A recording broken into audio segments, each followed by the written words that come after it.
has the government been treated fairly in the transactions with the banks? Is the strategy, whatever the strategy is it working? And so forth. There are 10 questions. I'm not going to go through all of them. That gives you a flavor for them. Treasury responded to these questions. Oh, and let me just say one more thing. We had a finding. We had a single finding in our first report. And that single finding was that we believed it was important that Treasury determine in some way, on an individual institution basis, what exactly was being done with the money that was being given to the institutions. Because one of the things that we discovered in our initial round of meetings was that they were not doing that. That they had no data as to how institutions that were receiving preferred equity investments, how they were behaving with that money in any sense. Treasury responded during the Christmas holidays with a set of responses back to us. Our second report is public this morning. And our second report basically points out that Treasury did not answer most of the questions. And it also goes into a fair amount of thinking about some of the puzzles of the bailout. And I would say that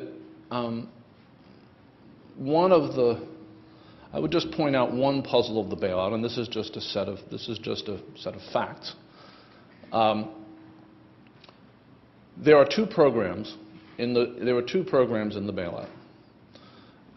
Program one, or there were, now there are three. They created one over Christmas. Program one is the Capital Purchase Program, which is explicitly designed to give capital financing in the form of preferred stock to healthy banks.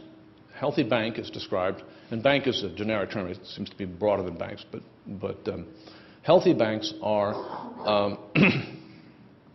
banks which would be viable without the money. So if you really need the money, you can't have it, which is okay, by the way. I understand the thinking there. And I don't mean to be, to make fun of it. I think that's understandable. But if you really need the money, you can't have it. This is for healthy banks. Then secondly, there's something called the Systemically Significant Failing Institutions Program. Now, guess what that is? It's a systemically significant failing institution. It's what it sounds like. It's a big institution that is failing. And all 9 of the transactions that occurred in October, when it did seem that the world was about to end, right, all those transactions were under the Capital Purchase Program. They were all to healthy institutions. The systemically significant failing institution is only one institution, and that institution is AIG. Now, one of the healthy institutions that got $20 billion in the Capital Purchase Program's first round was Citigroup. Citigroup is unique in that it is the only one of those 9 institutions that got a second round so far. The second round occurred about 3 weeks later, during a weekend in which I believe Citigroup's common stock fell below $5 on Friday.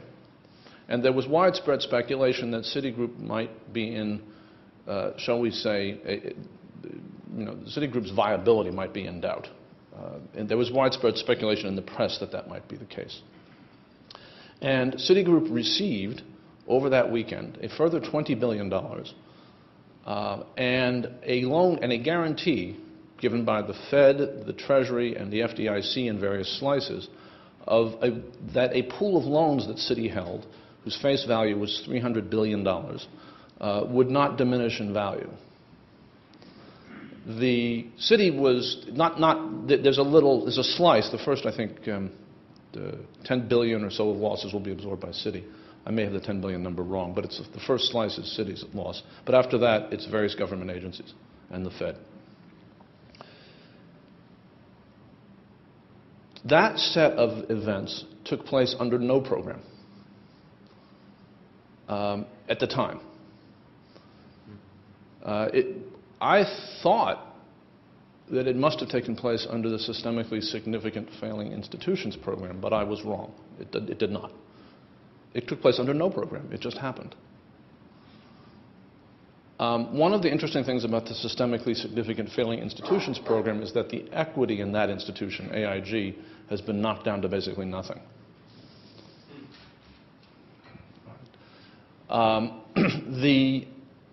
Over Christmas, I think just before New Year's, the Treasury Department has announced a third program.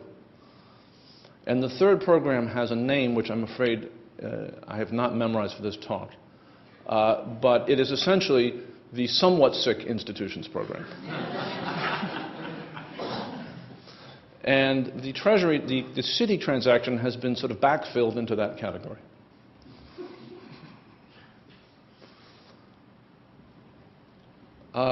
I'm very interested in all of this. And I wonder why, and I'm just very interested. I'm also interested in where the money went that went to AIG. AIG has received an enormous amount of public money. It's close to $100 billion. And much of it has not actually been given to AIG. Much of it, and I believe this is all public record, I'm not telling you anything that is secret, much of it was actually given to the New York Fed to disperse to creditors of AIG. Now, AIG stockholders have been knocked down to nothing, as have Lehman Brothers, as have Bear Stearns, as have Freddie Mac and Fannie Mae. But whoever the creditors are who've been receiving these monies from AIG, their stockholders seem to be viable. And obviously, as I just described, although the stockholders of Citigroup have been somewhat diluted, and how much diluted is a very interesting question as well, they are also viable. And all this interests me a great deal. Thank you.